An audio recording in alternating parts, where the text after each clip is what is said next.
नमस्कार। कार्यक्रम सन्दर्भमा यहाँलाई हार्दिक स्वागत छ। जनताद्वारा जनताका लागि प्रसारित जनता टेलिभिजनको नियमित प्रस्तुति कार्यक्रम सन्दर्भको आजको श्रृङ्खलामा हामी कुराकानी गर्नेछौँ नेपाली संगीत क्षेत्रमा लामो समय विगत 2 दशक भन्दा पनि लामो समयदेखि क्रियाशील व्यक्तित्वसँग कुराकानी गर्दैछौँ। गायक, संगीतकार, संगीत संयोजक, ब्याकग्राउन्ड स्कोरर उदय श्रेष्ठ हुनुहुन्छ। भर्खरै उहाँले नयाँ गीत पनि रिलिज गर्नुभएको छ, त्यसको सन्दर्भमा पनि कुराकानी गर्नेछौँ र अहिलेको हालको संगीत क्षेत्रको अवस्थाको बारेमा उहाँको धारणा के छ त त्यस विषयमा पनि कुराकानी गर्नेछौँ। कार्यक्रममा स्वागत छ। Thank you so much. आराम हुनुहुन्छ? एकदम ठीक छ। भर्खरै मात्र केही दिन मात्रै भयो हैन, 2 हप्ता पनि भएको छैन हैन, 1 हप्ता पुरा भयो नयाँ गीत रिलिज गर्नुभएको। हजुर, कस्तो प्रतिक्रिया पाइराख्नु भएको छ? तपाईले एक्सपेक्ट गरे अनुरूपको पाइराख्नु भएको छ कि अथवा त्योभन्दा राम्रो नराम्रो? डेफिनेटली अब मैले आफ्नै च्यानलबाट गरेको छु, सिरियललाई थाहा छ यो कुरा हैन। अब एक न एक दिन हामीले आफ्नो च्यानलबाटै गर्नुपर्ने अवस्था हुन्छ। त्यसले गर्दाखेरि अब एकदम रिस्क पनि लिएर लाइक जति हुन्छ म खुसी हुन्छु भन्ने हिसाबले मैले गरे हो र अहिले 1 हप्तामा अराउन्ड 83K समथिङ भ्युज भएको छ। एकदम अर्ग्यानिक टाइपकै छ हैन। त्यसले गर्दा जस म खुसी नै छु, बिस्तारै सब्सक्राइबर्स पनि बढिरहेछ हैन। उदय श्रेष्ठको पहिलो अब मतलब हुन्छ नि अपलोड भएको अफिसियल च्यानलबाट पहिलो पटक अपलोड भएको भिडियो अनि मेरो अलरेडी थियो युट्युब च्यानल खासमा, तर त्यसलाई डिएक्टिभेट गर्नु भयो। त्यो च्यानल चाहिँ लाइक प्यासिभ भयो। मैले धेरै त्यसमा राम्रो अब भनौँ न नयाँ चिजहरू राख्नु पाएको थिएन। अनि भाइहरूले सञ्जित भाइ अनि छेवाङ भाइहरूले चाहिँ के सल्लाह दियो, हाम्रो डाइरेक्टर क्यामेरा पर्सन हैन, उहाँहरूले चाहिँ दाइ बरु नयाँ गर्नु, नयाँ अलिकति बुस्टअप हुन्छ, कन्टिन्यू अर्को नेक्स्ट गीत नेक्स्ट गर्दै जाँदाखेरि मोनिटाइज पनि सजिलो हुन्छ भन्ने हिसाबले उहाँहरूको सल्लाह अनुसार नै म नयाँ नै गर्दै मैले। र अपलोड गरिसकेपछि के होला, कसो होला, भ्युज नआउला कि भन्ने खालको डर हुन्छ नि, दर्शक श्रोता माझमा नपुग्ला कि भन्ने डर कता कता थियो कि थिएन? थियो अभियसली स्टिल पनि छ, अझै पनि रिच भएको छैन गीतको। जुन हिसाबको म्युजिक भिडियो बनाएको छ, जुन हिसाबको हामीले अडियोमा मेहनत गरेका छौँ, त्यो अनुसारले त अब एकदमै कम नै भ्युज हो यो। तर पनि नयाँ च्यानलमा यतिको भएको, त्यो फेरि यतातिर छुट्टै खुसी पनि छ। अहिले अब लाख करोड अझ करोडको कम्पिटिसन छ अहिले हैन। ट्रेन्डमा जाने, ट्रेन्डमा पुग्यो भने चाहिँ हुन्छ नि त्यसलाई अझ खुसी मान्ने अहिलेको ट्रेन्ड चलिरहेको अवस्था छ हैन। र तर अब त्यो चाहिँ फेरि अर्ग्यानिक नहुन सक्छ हैन, पैसा खर्च गरेर ट्रेन्डिङमा आउने भ्युजहरू हैन।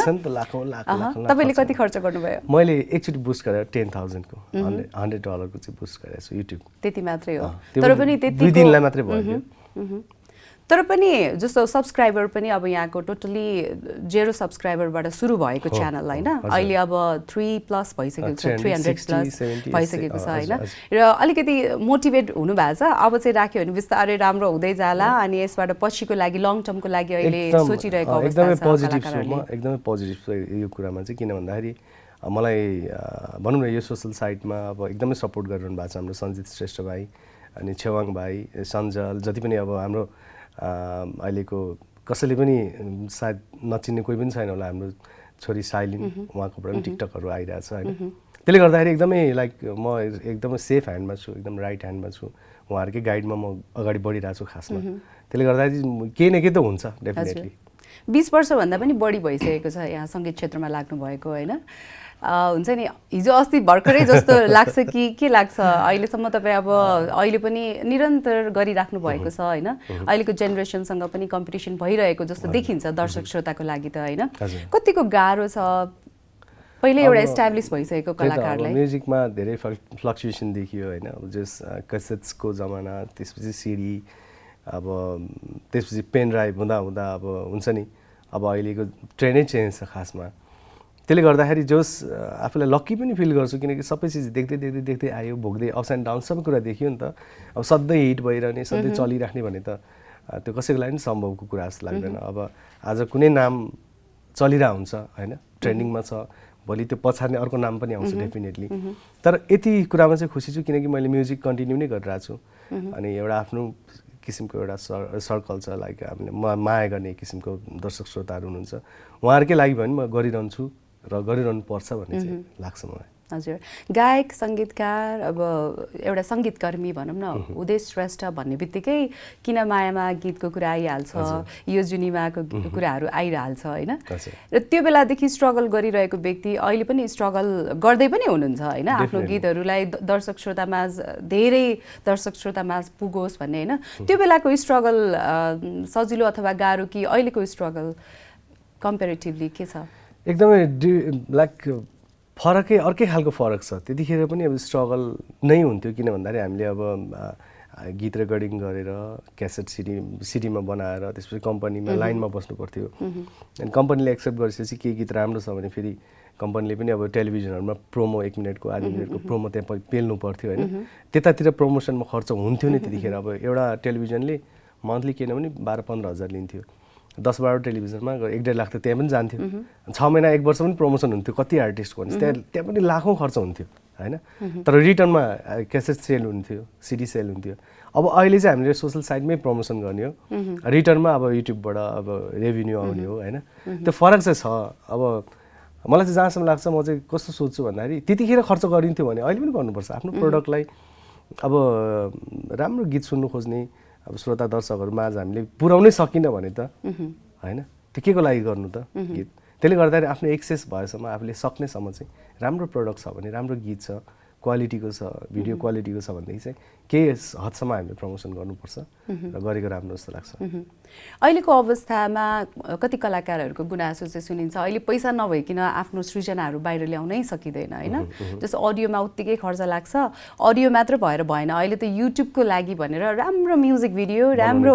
चलेको मोडलहरू राखेर होइन अझ टिकटकरहरू हुन्छ नि बढी फलोवर्स भएको व्यक्तिहरूलाई मोडलहरूलाई राखेर राख्नुपर्ने धेरै खर्चिनुपर्ने अवस्था छ यसले गर्दाखेरि त राम्रो कलाकारहरू त हतोत्साहित पनि हुने भयो नि त होइन यो त्यही त मैले भने नि त्यतिखेर पनि थियो क्या खर्च त्यतिखेर पनि खर्च थियो त्यतिखेर पनि अब तपाईँको ले यही कुरा भन्नु न प्रोमोसनमा हामीले टेलिभिजनमा महिनामा 1.5 लाख रुपियाँ त्यतिखेर पनि खर्च गर्नु पर्थ्यो लाइक हुन त कम्पनीले पनि गर्थ्यो आधी कम्पनी आधी आर्टिस्ट अथवा त्यो सल्लाहमा हुन्थ्यो एउटा म्युचुअल अन्डरस्ट्यान्डिङमा अब अहिले ट्रेन्डलाई हामीले फलो गर्नुपर्छ जस्तै अब एउटा राम्रो टिकटकमा फलो भएको उहाँहरूलाई हुन्छ नि उहाँहरूलाई रिक्वेस्ट गरेर सकेसम्म त रिक्वेस्ट गरेरै हो किन भन्दाखेरि अब मेरोमा पनि अब टिकटकमा धेरैजना भाइहरूले गरिदिनु भएको छ बहिनीले पनि गरिदिनु भएको छ त्यो चाहिँ पर्सनली रिक्वेस्ट गरेर गरिदिएको छु उहाँहरूले गरिदिनु भएको छ होइन अब कतिजना टिकटकर अब चलेको टिकटकरहरूले चाहिँ उहाँहरूले पैसा डिमान्ड गर्ने रहेछ खासमा होइन अब त्यो कुराहरू छ अब कतिले गर्न चाहन्छ भने गरेको पनि नराम्रो चाहिँ भन्दिनँ म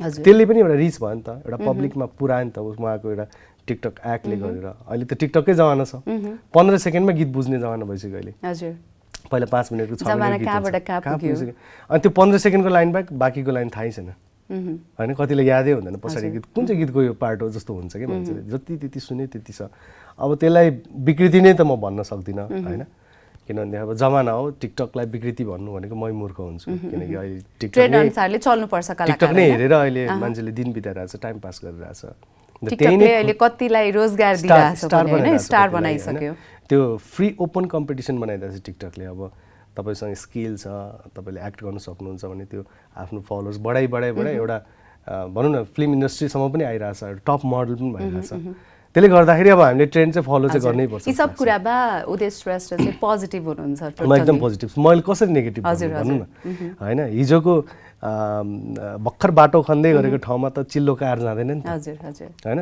त्यस्तो बाटोमा हिँड्नु छ भने त हामीले अफ व्हील नै गाडी सरी 4 व्हील गाडी नै हामीले लिनुपर्छ अफ रोड गाडी हैन अब त्यो बाटो एकदम चिल्लो भइसकेछ नि हामीले त्यो बोलेरो जस्तो गाडी टाटा सुमो जस्तो गाडी हामीलाई जरुरी छैन नि त सानो गाडी चिटिक्क परेको गाडी पनि सरेर जान्छ त्यो अनुसारले अब ट्रेन्ड अनुसार हामी फलो गर्नुपर्छ पक्कै पनि कलाकार चाहिँ ट्रेन्ड अनुसार चल्नु पर्यो एक्ज्याक्टली धेरै लामो समयदेखि अब सङ्गीत क्षेत्रमा क्रियाशील हुनुहुन्छ अहिले पनि टोटल्ली म्युजिकमै हुनुहुन्छ कुनै अरू क्षेत्रमा हुनुहुन्न हैन टोटल्ली सन्तुष्ट हुनुहुन्छ अहिलेसम्म यत्रो लामो समय यही बिताइराख्नु भएको छ कुनै बिचको पिरियडमा त्यस्तो फ्रस्ट्रेसन त्यस्तो केही आयो कि आएन यहाँलाई म चाहिँ अब आफूलाई कसरी लिन्छु भने खास फ्रस्ट्रेसन भनेको मान्छेको एक्सपेक्टेसन अनुसार फ्रस्ट्रेसन हुने हो यसमा चाहिँ अब फ्रस्ट्रेसन त अहिलेसम्म म भएको जस्तो लाग्दैन मलाई किन भन्दाखेरि त्यो हरेक फ्रस्ट्रेसनलाई म्युजिकमै हामीले उतार्ने हो होइन सङ्गीतकै भाषामा सङ्गीतकै शब्दहरूमा हामीले त्यसमा उतार्ने हो अब त्यो गिटार म्युजिकमा झुमिले गर्दाखेरि त्यो मतलब पनि लागेन र सिचुएसनले चाहिँ अलिकति स्टडी गर्ने बनायो मलाई बिचमा अब कस्तो गीत गर्ने एउटा आफ्नो कम्पोजिसन एउटा टाइपको छ, मार्केटमा एक किसिमको गीत चलिरहेको छ। अब त्यो बिचमा बसेर आफू कसरी प्रेजेन्ट हुने, त्यो कुरामा चाहिँ म अलिकति बिचमा मैले ग्याप पनि गरेँ।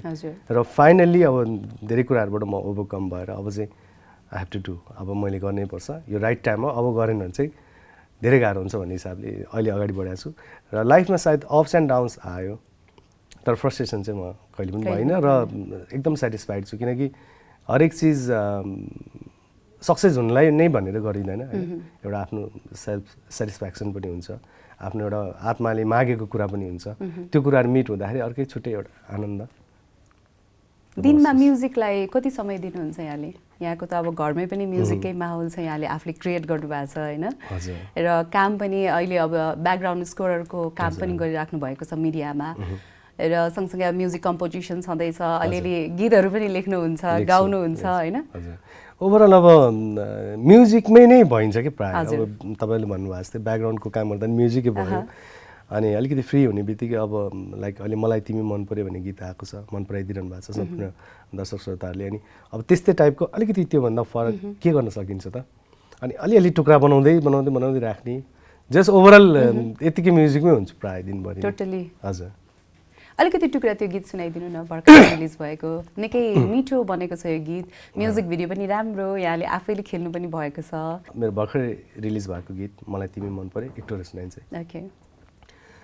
मुसु मुसु हाँस्ने तिम्रो बानी मन पर्यो, सुन्दरताले भरिएको सानी मन पर्यो, मुसु मुसु हाँस्ने तिम्रो बानी मन पर्यो, सुन्दरताले भरिएको सानी मन पर्यो, एकान्छी छेउमै बसना मलाई तिमी मन पर्यो, एकान्छी छेउमै बसना मलाई तिमी मन पर्यो। Thank you. फर्स्ट दिनमा जुन दिनमा अपलोड गर्नुभयो नि गीत हुन्छ नि, त्यो बेला कस्तो हुँदो रहेछ, त्यो बेलाको फिलिङ्स अलिकति सुन्न मन लाग्यो मलाई। अब यहाँले टोटल्ली आफ्नो नयाँ च्यानलमा राख्नुभयो, अपलोड गर्नुभयो होइन, अलिकति सुन्न मन लाग्यो। भन्नुपर्दा त त्यो डाटा लिएर जहाँ जाँदाखेरि पनि ब्याक गर्दै गाडीमा ड्राइभ गर्दै हिँड्दा पनि रेड लाइटमा ट्राफिक लाइटमा पऱ्यो भने नि एकछिन फेरि रिफ्रेस गर्दै युट्युबमै जाने होइन, कति इन्क्रिज भएको छ भ्युज, 20जना बढेछ, 40जना बढेछ, 50जना बढेछ हुन्छ नि, त्यो एकदमै अहिले पनि स्टिल म त्यसमै छु, रिफ्रेस गर्दै हेर्दै कति लाइक आयो, कति कमेन्ट आएको छ होइन, उहाँहरूलाई रिप्लाई गर्दै, त्यो एकदमै छुट्टै एउटा एक्साइटमेन्ट हुँदो रहेछ। मैले भाइहरूलाई पनि भनेको थिएँ, म अब त्यो यो जुनीमा किन मायामा त्यो प्रिभियस मेरो हिट भएको गीतहरू गाउने उद्देश्य श्रेष्ठ होइन, म नयाँ कलाकार हो, एकदम I am very fresh artist होइन, मैले चाहिँ फर्स्ट गीत गर्दैछु, त्यो खालको महसुस गरिरहेको छु आफूलाई, र त्यहाँबाट पाएको रिटर्न, त्यहाँबाट पाएको फिडब्याकहरूले एकदमै ह्याप्पी पनि छु, एक्साइटेड पनि छु। हजुर। अब यहाँले कुरा निकालिहाल्नुभयो किन मायामा यो जुनीमा होइन, अलिकति टुक्रा त्यो गीत पनि अलिकति सुन्न मन लागिहाल्यो मलाई पनि, दर्शकलाई पनि पक्कै पनि। ओके, म किन मायामा एक टुक्रा सुनेछु। किन मायामा यति धेरै चोट हुन्छ, किन मायामा यति धेरै चोट हुन्छ, सहनै गाह्रो भयो मलाई, सहनै गाह्रो भयो मलाई, किन मायामा यति धेरै चोट हुन्छ। पुरै एकदमै यो गीत धेरैले सुन्नुभयो, सुपर डुपर हिट भएको गीत हो, मैले पनि रेडियोमा हुँदाखेरि धेरै बजाएको गीत मध्येमा पर्छ होइन। यो गीत छ नि, अब पहिले रेकर्ड भएको गीत, अहिले यसलाई रेकर्डिङ भर्जनमा तपाईँले कतिको सुन्ने गर्नुभएको छ घरमा, पुराना गीतहरूलाई, आफ्नो गीतहरूलाई? डेफिनेटली आफ्नो पुरानो गीत चले तापनि सुन्दाखेरि मैले यहाँ कति नराम्रो गाएको रहेछु होइन, यहाँनिर कति मिस्टेक रहेछ, त्यो आफ्नो त्यो फिल हुन्छ, अझै यहाँ यसरी गाउनु सकिन्थ्यो, त्यो त एक्सपिरियन्सले पनि भयो होइन।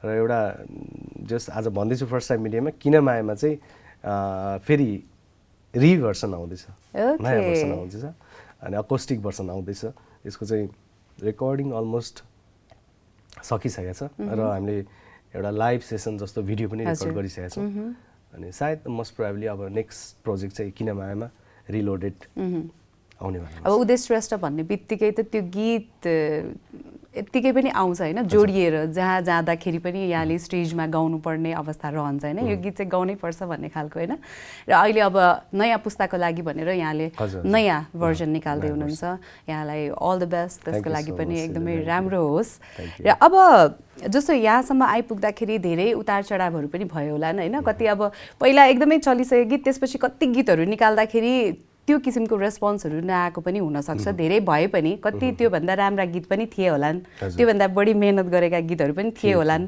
त्यो बेलामा कस्तो हुँदो रहेछ जस्तो कुनै गीत हुन्छ नि यो गीत चाहिँ एकदमै राम्रो छ यो गीत चाहिँ दर्शक श्रोताले मन पराइदिनुहुन्छ भनेर सोचेको गीतहरू चाहिँ अब खासै दर्शक श्रोताहरूबाट प्रतिक्रिया नआएकाहरू पनि थिए पक्कै पनि त्यो बेला कस्तो हुँदो रहेछ त्यसमा चाहिँ आफ्नै त्रुटि भएको हुँदो रहेछ अहिले एनालाइसिस गर्दाखेरि चाहिँ कस्तो भने अब हामी पहिला अब टेलिभिजन एफएम रेडियोबाट आयो नि त हामी बिस्तारै ट्रेन्ड चेन्ज हुँदै थियो अब युट्युब अब यता सोसल साइटहरूतिर हामी स्ट्रङली अगाडि आउनु पर्थ्यो त्यतातिर विक हुँदै फेरि हामी पुरानैबाट हामी ट्राई गऱ्यौँ कि खासमा अब जस्तै मानिलिउँ न अब एउटा टेलिभिजन च्यानलमा 20 चोटि बज्यो अनि त्यो पनि एउटा प्लस त हामीलाई त प्लस हो तर कस्तो भने त्यो 20 चोटि बज्यो भने कहीँ पनि रेकर्ड छैन तर युट्युबमा चाहिँ यतिचोटि हेरियो भने चाहिँ त्यो एभ्री भ्युज त्यो काउन्ट हुने भयो होइन त्यसले गर्दाखेरि हामीले बोथ लाइक यता टेलिभिजन एफएम रेडियो पत्र पत्रिका अनलाइन सँगसँगै हामीले युट्युबसँग पनि युट्युबबाट पनि हामी त्यसरी फोकस भएर आउनु पर्थ्यो कति ठाउँमा त्यति केयर गरिएन त्यसले गर्दाखेरि अब पुरानो हुन्छ नि त गीत अब 1 महिना पो कसरत गर्छ 2 महिना गर्छ 6 महिनापछि फेरि त्यो गीतलाई के चलाउनु बरु नयाँ गरौँ भन्ने हुन्छ र कति डिजर्भिङ सङहरू कुनै भिडियोको कारणले होइन एकदम हाई एक्सपेक्ट गरेको गीत हुन्छ अडियो एकदम मेहनत गर्ने हुन्छ भिडियो फुस्स भनिदिन्छ होइन अब त्यस्तो चिजले गर्दा नि आफू कतिवटा गीत एउटा लेभलमा पुग्नु पर्ने नपुगेको जस्तो महसुस हुन्छ र त्यही हो अब हामीले गर्दै जाने हो सबै कुरा सक्सेस पनि हुँदैन रहेछ त्यहीबाट पार्ट सिक्दै आफूले करेक्सन गर्दै जाने रहेछ खासमा लकमा कतिको विश्वास गर्नुहुन्छ लकमा भन्दा म त हार्डवर्कमै विश्वास गर्छु खासमा तर पनि लक पनि चाहिने रहेछ भन्ने हुन्छ नि कति राम्रोसँग गर्दै पनि मेहनत गर्दै पनि नभइदिने त्यो चाहिँ कस्तो हुँदो रहेछ भने तपाईँले एकचोटि एउटा काम गर्नुभयो ठिकै भयो अर्कोचोटि गर्नुभयो ठिकै भयो अब म अनलकी रहेछु मैले लकै रहन्छ होइन त्यसले गरेको त कहाँ पुग्यो होइन फलानु त अब कहाँ गए अब त्यो हुन्छ नि त्यो चाहिँ नि आफूलाई त्यो दोस्नु मात्रै हो क्या त्यो के भन्छ त्यसलाई आफूलाई धिक्कार्नु जस्तो मात्रै हो त्योभन्दा बेटर चाहिँ म चाहिँ के भन्छ नि योभन्दा अझै म राम्रो गर्छु योभन्दा अझै म राम्रो गर्छु त्यसले चाहिँ तपाईँलाई अझै हार्डवर्क गर्नलाई एउटा सघाउँछ अब लक अनि लास्टमा आएर के कन्क्लुजनमा निक्लिन्छ नि 10वटा गर्दा पनि यो त भएन यसको अनलकी रहेछ त्यसरी एनालाइसिस गर्ने मात्रै हो जस्तो लक चाहिँ अब हुनु त खोइ भाग्य के हो कसो थाहा छैन मलाई त अहिलेसम्म पनि म आफ्नै मेहनत आफैलाई ट्रस्ट गर्छु आफ्नो काममा ट्रस्ट गर्छु होइन अब होला धेरैजना लकी पिपल हुनुहुन्छ होला होइन रातारात कुनै ठाउँमा पुग्नु भएको तर उहाँहरूको पनि पछाडिको स्टोरी हेर्ने भने उहाँहरूको पनि धेरै मेहनत त्यहाँ देखेको हुन्छ मान्छेले रिकगनाइज गर्दा मात्रै अब एउटै गीतबाट यो त कहाँ पुग्यो भन्ने हुन्छ नि त त्यसले गर्दा लक भन्दा पनि हार्डवर्क जरुरी छ जस्तो लाग्छ मलाई यहाँले एकदमै राम्रो विषय पनि उठाउनु भयो होइन जस्तो कुनै गीत हिट भयो उसको अगाडिको मेहनतहरूलाई मान्छेले हेरेको हुँदैन के हो कति दिन कहाँ कसरी मेहनत गरेछ अनि के खाएर उसले चाहिँ गुजारा गरिरहेको थियो उसको प्रिभियस लाइफ हुन्छ नि पास्ट लाइफमा म्युजिकलाई उसले कति स्ट्रगल गर्नु पर्यो कति पापड बेल्नु पर्यो त्यो कुरा देख्दैन नि त एउटा गीत हिट भयो अनि एउटै गीतबाट कहाँ पुग्यो त्यो मान्छे भन्ने हुन्छ कि एउटा कलाकारलाई सबैभन्दा बढी मोटिभेट हुने कुरा केले गर्दाखेरि चाहिँ हुन्छ कलाकारिता क्षेत्र नै एउटा भावनात्मक सम्बन्ध जोडेको हुन्छ कलाकारितामा होइन एकदमै हामी इमोसनल हुन्छौँ चाहे तपाईँ भिजे हुनुहुन्छ तपाईँ पनि आर्टिस्ट नै हुनुहुन्छ तपाईँलाई पनि एउटा इमोसनल्ली एट्याच गर्छ त्यो कुराले गर्दाखेरि मोटिभेट त डेफिनेटली आफ्नो प्रोपर फिल्ड अथवा भनौँ न अथवा धेरै मेहनत गर्ने मान्छेहरू जस्तै हामीले अब बलिउड स्टार अमिताभ बच्चनको स्टोरी सुन्दा नि हामी मोटिभेट हुन सक्छौँ होइन हाम्रो अब श्रद्धेय वरिष्ठ कलाकार मदन दाई हरि दाई उहाँहरूको स्टोरी उहाँहरूको मेहनत स्टिल उहाँहरूले गरिरहनु भएको छ जस्तै मेरो यो गीत मलाई तिमी मन परेको विमोचनमा आदरणीय गायक सङ्गीतकार प्रेमजोज प्रधान दाई आउनुभएको थियो चिफ गेस्टको रूपमा उहाँ अहिले 85 हुनुभएको छ अझै पनि उहाँ गीत गाउनुहुन्छ त्यो कुराले मोटिभेट गर्छ होइन उहाँलाई हेरिरहेको थिएँ म कस्तो अब बुवा जस्तै लाग्ने एकदमै आफ्नै बुवा जस्तो देख्ने त्यो छुट्टै खालको मलाई महसुस भइरहेको थियो आँखामै आँसु आउला जस्तो अनि उहाँ स्टिल गीत रेकर्ड गरिरहनु भएको छ त्यो कुराले मोटिभेट गर्छ होइन कसैले राम्रो गरिरहेको छ एउटा सामाजिक कार्यमा एकदमै भनौँ न आफ्नो सबै चिज त्यागेर एउटा अब जस्तै हाम्रो रोकाया बहिनी हुनुहुन्छ, उहाँको बेवारिसे लासहरू उहाँले त्यो व्यवस्थित गरिदिनु हुने, त्यो बहिनी सपना रोकाया बहिनी, उहाँलाई देख्दा नि एउटा छुट्टै एउटा मोटिभेट हुन्छ। यति सानो जो समाजमा काम गरिरहेका व्यक्तिहरू जो आफ्नो जसले राम्रो काम गर्नुहुन्छ, जसले मेहनत गर्नुहुन्छ, राम्रो काम गर्नुहुन्छ, निस्वार्थ भावनाले सेवा गर्नुहुन्छ, उहाँहरूलाई देख्दा पनि उहाँहरूको लागि गीत बनाऊँ जस्तो होइन। अब खेलाडीले पनि मोटिभेट गर्छ, त्यो हरेक कुरा हुन्छ। आर्टिस्टलाई कहाँ के कुराले छुन्छ थाहा नै हुँदैन। सम्मान र अवार्डले कतिको महत्त्व राख्छ कलाकारलाई, त्यसले कतिको मोटिभेट गर्छ त काम गर्नलाई? डेफिनेटली अब यो त कामको मूल्याङ्कन भन्ने चलन छ होइन, किनकि अवार्ड भनेको जेन्युन भयो, अब जेन्युनली फाइट गरेर टप 5 मा नोमिनेसनमा परेर नोमिनेटेड भएर अब त्यो 5 मध्येको आफू उत्कृष्ट छ भने आफूले त्यसमा एक्सपेक्ट गर्नु राम्रो हो। 5 जना मध्ये आफू 3rd 4th को ल्याउन पर्छ जस्तो लाग्छ भनेदेखि त्यहाँ अरूले नै जितोस् भन्ने आफूले एउटा धारणा पनि राख्नुपर्छ। मभन्दा उहाँको राम्रो थियो, उहाँले जितोस्, एउटा त्यो धारणा आर्टिस्टमा स्वच्छ धारणा हुनु जरुरी छ। अब अहिले त तपाईँको मै पर्नुपर्छ, मैले पाउनुपर्छ हुँदा हुँदा अब अवार्ड त नभनौँ, नाम लिएर चाहिँ नभनौँ, तर किनबेचै भइसकेको छ। अवार्डको गरिमा पहिला जस्तो थियो अहिले छैन। अहिले अवार्ड पाउनुको खासै औचित्य छैन भन्दा पनि हुन्छ। त्यो गोटा गन्ती मात्रै हो। केही अवार्डहरू अहिले पनि तपाईँको एकदमै जेन्युन अवार्डहरू छ। उहाँहरूको बाहेक अब अहिले धेरै के अवार्ड हिसाब किताबै छैन, अहिले कुन अवार्ड हो थाहै छैन। हजुर, हामी कार्यक्रमको अन्त्यमा आइसकेका छौँ। अब यहाँले भन्नुभयो तपाईँको एउटा पुरानो गीत पनि रिमेक हुँदैछ, नयाँ भर्जनमा आउँदैछ, अरू के हुँदैछ, के नयाँ आउँदैछ? अब ब्याक टु ब्याक उदय श्रेष्ठ चाहिँ अब फेरि पुरानो उदय श्रेष्ठ बिर्सेर नयाँ उदय श्रेष्ठ जन्मेर आएको छु तपाईँहरू सम्पूर्ण सामु होइन। अनि मैले चाहिँ अब मलाई अर्कै फर्ममा मैले आफूलाई ढल्काउँदैछु। लाइक सेन्टिमेन्टल गीतहरू मेरो अगाडि धेरै नै छ, धेरैवटा गीत छ। अब चाहिँ एउटा फ्रेस ब्राइट सङहरू, अलिकति ह्याप्पी सङहरू गर्ने प्लानमा म निक्लेको छु र अब निरन्तर नेक्स्ट नै छ, एकदम ट्याक छ। अब कन्टिन्युसली यसरी नै दर्शक श्रोतामा आफ्नो साङ्गीतिक कौशल लिएर आइरहनेछु। त्यो प्रतिबद्धता पनि मेरो टोटली अब म्युजिकमा फेरि कदेखि अगाडि बढ्ने मेरो प्रयास छ। पुरानो उदय श्रेष्ठलाई मार्न खोज्नुभएको होइन, मारेको होइन, पुरै नयाँ 20 वर्ष भइसक्यो, कति सम्झिनु त्यो उदय श्रेष्ठलाई एकछिन साइड लगाइदिनु। ओके, यो फ्लेभरमा पनि हेर्नुहोस् है भन्ने खालको हो। हजुर, किनभने सेन्टिमेन्टल गायक भनेर जुन किसिमको पहिचान बनाएको थियो, त्यो केही गीतहरूले गर्दाखेरि हुन्छ नि सेन्टिमेन्टल गाउने भनेर टाइपको ट्रेजेडी किङ होइन। तर त्यो कुरालाई बिर्साउने कोसिस यहाँले गर्दै हुनुहुन्छ अबको सृजनाहरूमा? बिर्साउने भन्दा पनि जस्ट यो पनि छ है भन्ने खालको। म फलानु हो नि, मैले यो गीत चलाएको थिएँ नि भन्नु मलाई नपरोस्, म बरु नचिनोस् होइन। यही गीतबाट अब नयाँ कोसेलीबाट चिन्दै जाओस्, नयाँ गीतबाट चिन्दै जाओस् र उहाँहरूले सर्च गर्दा अब उहाँले पो गाउनु भएको छ, किन माया भन्ने गीत त बरु त्यसरी एउटा सरप्राइज होस्, त्यसरी आउने कोसिस गरेर खासमा। यहाँले सोच्नु भएको कुरा पुरा होस्, राम्रो गीतहरू निकाल्नु होला र भनेको भन्दा राम्रो सक्सेस होस्, अझै सोचेको भन्दा राम्रो सक्सेस होस्। सफलताको शुभकामना यहाँलाई। यहाँको समयको लागि धेरै धन्यवाद। Thank you so much. सिलुलाई पनि एकदम हार्टली थ्याङ्क यू। तपाईँले मलाई यो भनौँ न मेरो नयाँ गीत मलाई तिमी मन परेको प्रमोसनकै लागि यहाँले मलाई इन्भाइट गर्नुभएको छ र जनता टेलिभिजन हामीले हेरिदिनु हुने सम्पूर्ण आदरणीय दर्शकवृन्दमा म उदय श्रेष्ठको तर्फबाट हार्दिक नमन। मेरो गीत मलाई तिमी मन पऱ्यो हेरिदिनु होला। मेरो बिल्कुलै नयाँ युट्युब च्यानलमा छ, मलाई तिमी मन पऱ्यो उदय श्रेष्ठ सर्च गरेर त्यसमा सब्सक्राइब, लाइक, कमेन्ट्स पास गर्न सक्नुहुन्छ, सेयर गर्न सक्नुहुन्छ। यहाँहरूकै उदय श्रेष्ठ हो, माया गरिदिनु होला। Okay, thank you so much. कार्यक्रम सन्दर्भको अन्त्यमा आइसकेका छौँ। आज हामीले कार्यक्रम सन्दर्भमा गायक, सङ्गीतकार, सङ्गीत संयोजक उदय श्रेष्ठसँग कुराकानी गऱ्यौँ। उहाँको नयाँ सृजनाको बारेमा पनि कुराकानी गऱ्यौँ र अब के आउँदैछ भन्ने कुरा पनि यहाँले थाहा पाइसक्नु भएको छ। आगामी दिनमा अन्य व्यक्तित्वका साथमा उपस्थित हुने नै छौँ। आजका लागि कार्यक्रम प्रस्तुता म शिलु पनि बिदा हुन्छु। हवस् त, नमस्कार।